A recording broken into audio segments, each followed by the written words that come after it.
Bonsoir mes frères, bonsoir mes sœurs.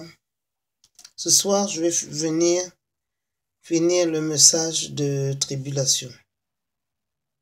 Le message de tribulation que je vais terminer ce soir. On avait commencé ça. C'est ce soir que je vais le finir. Ça, c'est la dernière partie. Les tribulations, elles vont être une période de persécution. Et puis, c'est une période où la mort même ne va pas tuer comme ça. Et la raison pour laquelle la mort ne va pas tuer, l'esprit de mort ne va pas tuer, c'est parce que le diable, Satan veut que les hommes, que les chrétiens renoncent à leur foi en Jésus-Christ. Parce que Satan sait que lui, ses jours sont comptés et qu'il va bientôt partir, il sera bientôt jugé. Donc ce que Satan compte, il ne veut pas être seul.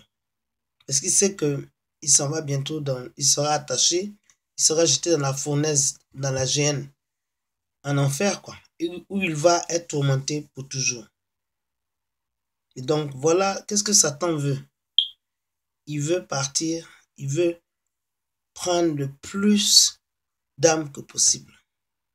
Il est séparé de Jésus. Parce qu'il ne veut pas partir seul dans ce feu-là. Ce feu n'a pas été préparé pour nous, pour les enfants de Dieu. Ça a été préparé pour Satan et ses anges. Mais comme nous sommes rebelles et nous ne voulons pas obéir, beaucoup de personnes pendant les tribulations vont prendre la marque de la bête parce qu'ils auront très peur, parce que les gens seront tués à petit feu. Et ils vont aussi devenir très méchants et puis ils vont donner leur famille eux-mêmes pour qu'on les tue. Ils vont donner ça à l'Antichrist. Il y a beaucoup de gens qui vont mourir. C'est pour ça que cette période de tribulation a été raccourcie. Ça devait être 7 ans, mais ça va être seulement 3 ans. Et beaucoup de gens. Et les gens qui vont mourir pendant la tribulation, leur sang sera dans un grand bol en bas du trône de Dieu. Ce sang-là, tu sais, l'âme d'une personne est dans le sang. C'est pour ça que Dieu n'aime pas qu'on verse le sang. Il n'aime pas ça. Il n'aime pas qu'on fasse couler le sang. Donc, qu'est-ce qui va se passer? Ces gens-là, le sang-là va crier. Il va crier à Dieu. Le sang va demander constamment à Dieu, quand est-ce que tu vas aller nous venger? Quand est-ce que tu vas nous venger? C'est pour ça que quand les gens meurent là, quand quelqu'un tue, les assassins là, tôt ou tard, on les attrape. Parce que le sang humain, la vie d'une personne dans le sang, c'est pour ça que les juifs avant eux-mêmes, ils n'aimaient pas les juifs dans leur coutume. On ne peut pas manger un animal dont le sang n'a pas coulé. Et comme les juifs sont les descendants d'Abraham, comme les musulmans aussi. Si vous remarquez les musulmans, pendant la Tabaski, la fête de la Ramadan, eux, quand ils tuent un mouton, il faut que le sang coule complètement. Eux, ils ne mangent pas du sang. Et ce n'est pas pur parce que l'âme de l'animal est dans le sang. Parce que les musulmans, les arabes et les chrétiens, les arabes et les juifs descendent pas les chrétiens, les arabes, les chrétiens sont adoptés dans la famille d'Abraham à cause de Jésus-Christ. Mais les arabes et les juifs, ils ont la même racine, leur grand-père Abraham. Et eux, ils ne mangent pas une viande dont le sang n'a pas coulé. Et ils sont tous circoncis aussi, parce que ce sont les descendants d'Abraham. Maintenant, le sang des êtres humains va demander à Dieu constamment, quand est-ce que tu vas nous venger? Quand est-ce que tu vas nous venger? Et avant la fin de la tribulation, l'Antéchrist et son armée vont entourer Israël. Ils vont entourer ça, pouvoir attaquer. Ils vont d'abord commencer par exterminer tous les chrétiens du monde. Après, ils vont décider d'aller exterminer les juifs, c'est-à-dire complètement tuer les juifs. Le dernier côté où l'Antéchrist la bête va attaquer, c'est chez les Juifs. D'abord, l'Antéchrist va s'occuper des chrétiens. Ça, c'est sa priorité. C'est pour ça qu'aujourd'hui, là, quand ISIS vous arrête, il ne vous demande pas si vous êtes juif, si vous êtes musulman, si vous êtes quelqu'un qui est un sorcier.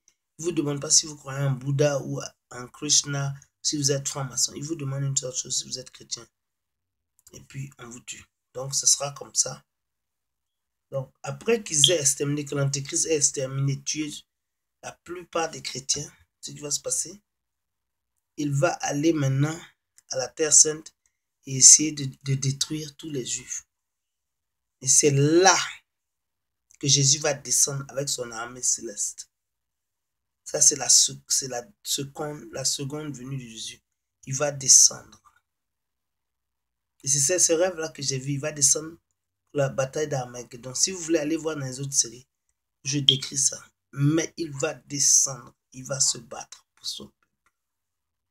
Et quand il va descendre, il va venir avec une armée des gens, ceux qui ont été dans les tribulations et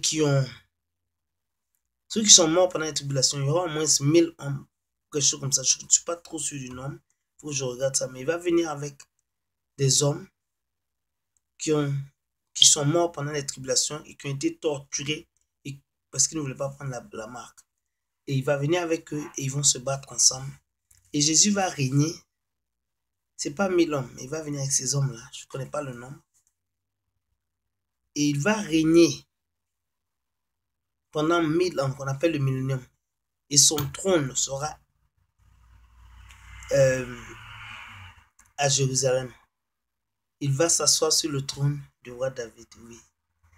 C'est pour ça que la Bible dit que Dieu a béni David, le roi David, et il a promis à David que c'est ton descendant qui sera roi pour toujours. Et ce descendant de David, c'est Jésus. Jésus est le descendant direct du roi David. Descendant direct du roi David, c'est Jésus-Christ notre Seigneur et notre roi. Et la tribulation va finir vers la fin de la tribulation. Jésus maintenant va commencer le jugement sur la terre et c'est là qu'il va attacher le diable.